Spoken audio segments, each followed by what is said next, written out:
Hola, ¿cómo están? El tema de hoy es este.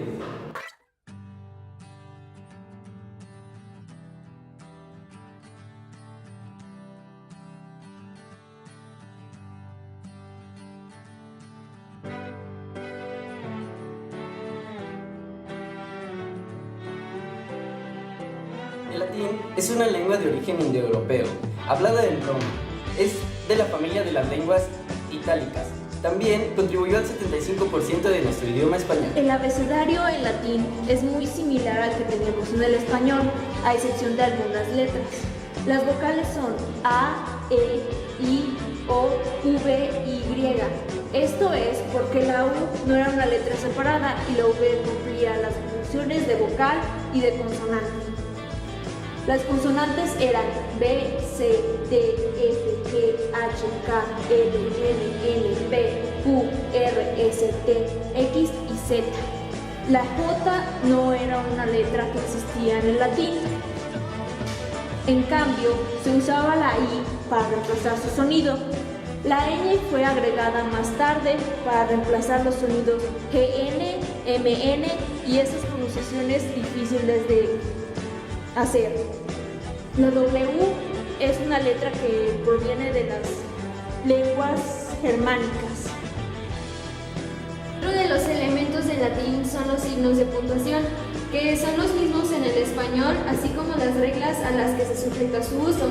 Algunos de los ejemplos es la coma, punto y seguido, dos puntos y punto y final, excepto por los signos de interrogación y admiración, que solo se usan al final de la frase. En cuanto a la acentuación en el latín, no hay palabras agudas ni sobreesdrújulas, a excepción de los monosílabos. Cabe mencionar que no existe el acento ortográfico, solo existe el prosódico o pronunciado. Lo más importante para recordar es que todas las palabras latinas de dos o más sílabas son únicamente graves o esdrújulas.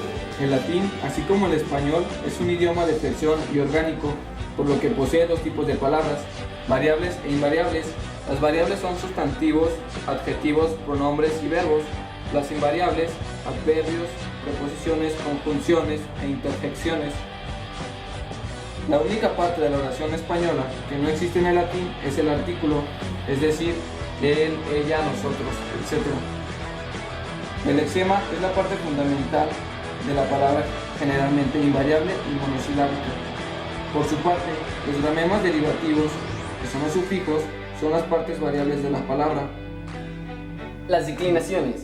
En latín hay 5 declinaciones nominales. Para saber a cuál de ellas pertenece un nombre es necesario conocer el gramema de su genitivo singular, el cual es considerado característica de las declinaciones latinas, porque nos permite discernir a cuál de ellas pertenece el nombre. Por ejemplo, en la primera declinación, el gramema del nominativo singular es A, y en los gramemas del genitivo singular es AE.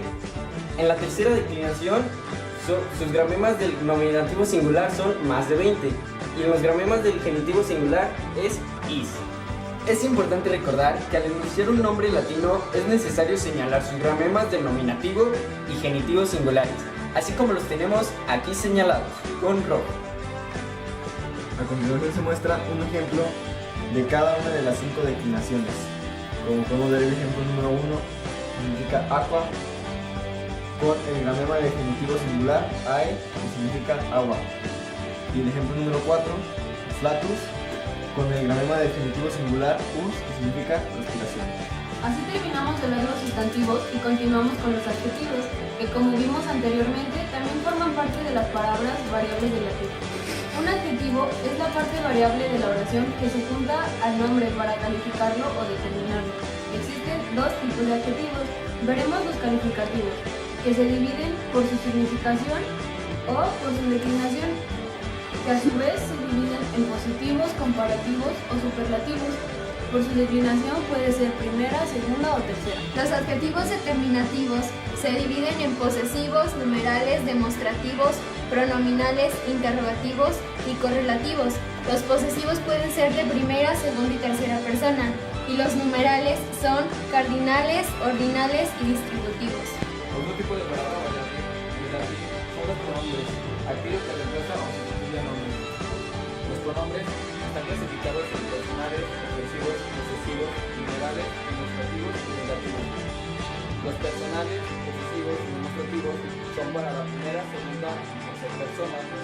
Los numerales son los cardinales, ordinales y los sustantivos. Aquí tenemos algunos ejemplos de pronombres, como el siguiente: totus, a, un, todo, toda, completo, completa. Por último, abordaremos brevemente el tema de prefijos y sufijos.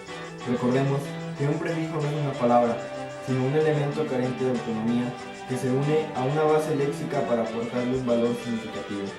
A continuación, les mostraremos algunas de las preposiciones latinas que dieron origen a más compuestos propios del español, como por ejemplo, un prefijo del latín pro, que se dice igualmente en español, cuyo significado es delante o por, y un ejemplo de este es procurar o proyecto.